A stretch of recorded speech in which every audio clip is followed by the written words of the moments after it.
একজন হিন্দু নেতা তার বক্তব্য শোনার পরে শরীরের প্রতিটা লোম দাঁড়িয়ে গিয়েছে। বক্তব্যটা শুনেন। বাংলাদেশ আরেকটি প্রদেশ করব শুধুমাত্র সনাতনীদের জন্য। আমার মন্দিরে আমি কোথায় আমার দেবতাকে কতটুকু রাখবো তার কৈফিয়ত আপনাকে আমি দেব না। তোরা যদি রাম মন্দিরকে ভয় পাস, তোরা প্রয়োজনে পলাশ বাইরে যাস না, তোরা প্রয়োজন বোধে গাইবান্ধা থেকে অন্য জেলায় চলে যা।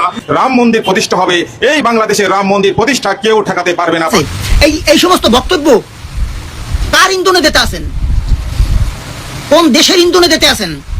কারণ আপনাদের তো বাড়িঘর ভারতে, আপনারা ভারতে চলে যাবেন।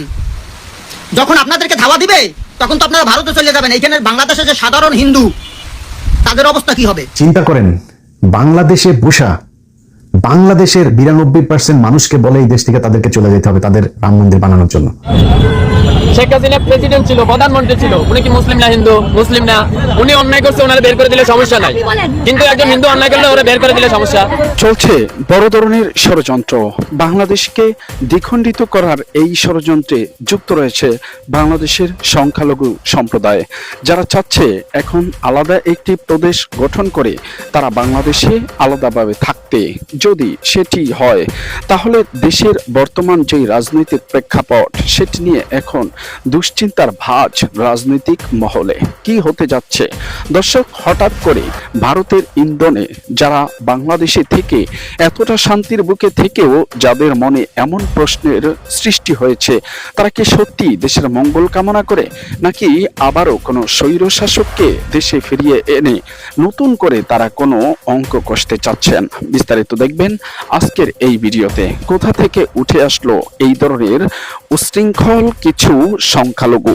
বিস্তারিত দেখুন আজকের এই ভিডিওতে। ধন্যবাদ সকলকে। বাংলাদেশ আরেকটি প্রদেশ করব শুধুমাত্র সনাতনীদের জন্য। আমার মন্দিরে আমি কোথায় আমার দেবতাকে কতটুকু রাখবো তার কৈফিয়ত আপনাকে আমি দেব না। আপনি কোথাকার হরিদাস পাল যে আপনাকে এই কৈফিয়ত দিতে হবে? আমি একজন সনাতনী, আমার ট্যাক্স আপনি নেন না, আমার সমস্ত কিছুর অধিকার আপনার আছে না?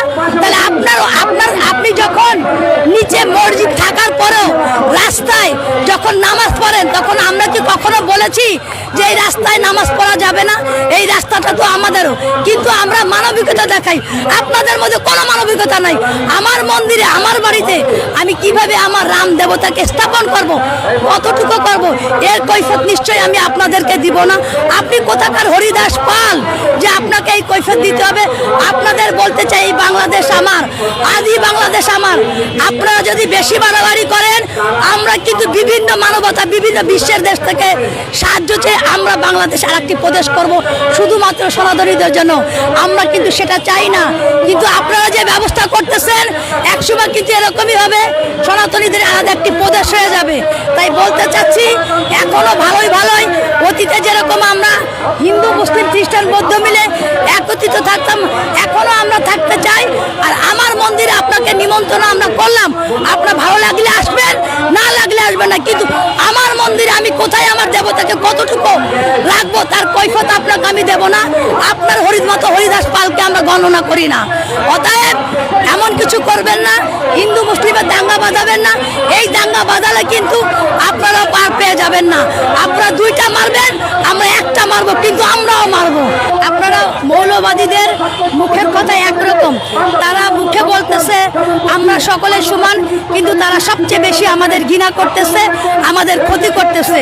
জামাত ইসলাম কোনদিন কখনো হিন্দুদের বন্ধু হতে পারে না, সম্ভব না। তারা কখনোই মন্দির পাহারা দেয়নি। তাদের মূল উদ্দেশ্য হচ্ছে আমাদের সনাতনী বোনদেরকে ইসলাম ধর্মে গ্রহণ করা। তাদের মূল উদ্দেশ্য হচ্ছে আমাদের সম্প্রদায় টাকা লুট করা। তাদের মূল উদ্দেশ্য হচ্ছে আমাদেরকে ধ্বংস করা। তাদের মূল উদ্দেশ্য হচ্ছে সনাতনী সম্প্রদায় বিলুপ্ত করা। আমি তো নিরাপত্তা পাচ্ছি না, আমার সন্তান কোথায় নিরাপত্তা পাবে? বর্তমান সরকার তো ব্যর্থ সরকার। ইউনূস তো পরিকল্পনা করেই আসছে বাংলাদেশে সনাতনী সম্প্রদায়কে ধ্বংস করবে। আর এখনকার সরকার সেই লেভেলেই তো চলতেছে। রাম মন্দিরে কেন তিনি বাধা দিচ্ছে না? পুলিশ আর্মি কেন রাখছে না যে আমি আমার দেবতাকে আমার মতামত করে স্থাপন করব? তারা বাধা দেবে। তারা কোথাকার কোন হনু? তারা নাগরিক, আমরা নাগরিক না? আমরা হিন্দুরা কি ট্যাক্স দিই না? আমরা হিন্দুরা কখনো কোনদিন তার বক্তব্য শোনার পরে শরীরের প্রতিটা লোম দাঁড়িয়ে গিয়েছে। বক্তব্যটা শুনেন। রাম মূর্তি কতটুকু হবে, কত ইঞ্চি হবে, সেটা ঠিক করবে দেশের হিন্দুরা। তোরা ঠিক করার কে? রাম মন্দির দেখা গেল কি দেখা গেল না? তোরা যদি রাম মন্দিরকে ভয় পাস, তোরা প্রয়োজনে পলাশ বাহিনী যাস না, তোরা প্রয়োজন বোধে গাইবান্ধা থেকে চলে অন্য জেলায় চলে যা। রাম মন্দির প্রতিষ্ঠা হবে, এই বাংলাদেশে রাম মন্দির প্রতিষ্ঠা কেউ ঠেকাতে পারবে না। বাংলাদেশে এমন কোনো শক্তি নাই যে রাম মন্দির প্রতিষ্ঠা ঠেকায়। রাম মন্দির আপনারা প্রতিষ্ঠা করেছেন, রাম মন্দির হবে এবং আগের চাইতে অনেক সুন্দরভাবে রাম মন্দির হবে, সারা বাংলাদেশের লোক সেখানে যাবে। আজকের এই ছাত্র এবং ছাত্র যুবদেরকে আমি ধন্যবাদ জানাই।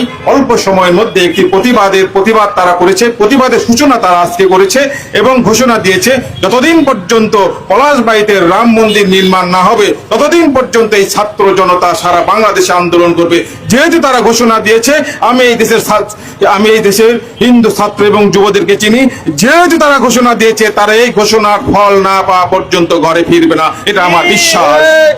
চিন্তা করেন, বাংলাদেশে বসা বাংলাদেশের 92% মানুষকে বলে এই দেশ থেকে তাদেরকে চলে যেতে হবে তাদের রাম মন্দির বানানোর জন্য। এই গেল কয়েকদিনে, এই এক সপ্তাহের ভেতরে কয়েকটা মিছিল তারা বের করেছে। সেই মিছিলগুলোর ভেতরে তাদের যেই দেশীয় অস্ত্রপাতি, কোমরে আরো ভেতরে প্যান্টের ভেতরে কি ছিল সেটা তো জানি না, উপরে যা তারা দেখিয়েছে ত্রিশূল মিশুল এগুলো দিয়ে, তারপরে যেইভাবে রাস্তায় তারা অস্ত্রের ঝনঝনানি দেখিয়েছে, বিশ্বাস করতে কঠিন হচ্ছে এখনো তারেক রহমান ক্ষমতায় না শেখ হাসিনা ক্ষমতায়।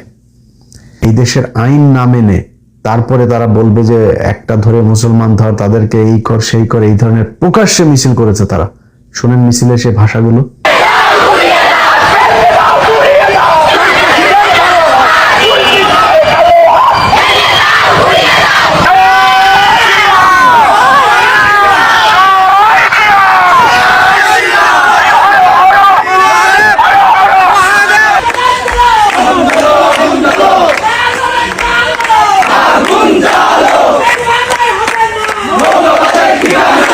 এটা এই সম্প্রতি এই মিছিল হয়েছে। তারা যে ভাষা, যেভাবে যে বডি ল্যাঙ্গুয়েজ, তাদের পেছনে একটা গভীর শক্তি কাজ করছে, যারা তাদেরকে উস্কানি দিচ্ছে যে বাংলাদেশে একটা সাম্প্রদায়িক দাঙ্গা বাধাইতে হবে। এই সমস্ত বক্তব্য কার ইন্ধনে দিতে আছেন? কোন দেশের ইন্ধনে দিতে আছেন? কারণ আপনাদের তো বাড়িঘর ভারতে, আপনারা ভারতে চলে যাবেন। যখন আপনাদেরকে ধাওয়া দিবে তখন তো আপনারা ভারতে চলে যাবেন। এইখানে বাংলাদেশে যে সাধারণ হিন্দু, তাদের অবস্থা কি হবে? আপনারা তো ভারতের এজেন্ট, আপনারা ভারতের এজেন্ট, ভারতের হয়ে আপনারা কাজ করতেছেন। এইটা একটা মুসলিম কান্ট্রি, বুঝতে হবে। বক্তব্য যা দেন মাথায় রাখবেন। বাংলাদেশের মুসলমান ক্ষিপ্তই আপনাকে কিন্তু ধাওয়ানি দেবে, আপনাদেরকে ধাওয়ানি দেবেন, পান নিচে মাটি থাকবে না, সাধারণ হিন্দুরা বিপদে পড়ে যাবে। আমাদের মতো যারা আছি তারা বিপদে পড়ব। এই কামও করছেন না। আর যদি এ ধরনের কিছু আভাস পাই এই মন্দির নিয়ে, এই আপনার মূর্তি নিয়ে, কিন্তু ষড়যন্ত্রের গন্ধ আসতেছে। আমি বাংলাদেশের প্রত্যেকটা মুসলমানকে বলবো, ওনারা যে বক্তব্য দেয় এই বক্তব্যতে স্পষ্ট যে ষড়যন্ত্রের গন্ধ চলতে আছে। আপনারা মুসলমান যারা আছেন, আর যদি এই আন্দোলনে আপনারা যদি সফল হইতে না পারেন, তাই কিন্তু আপনারা হেরে যাবেন ভারতের কাছে।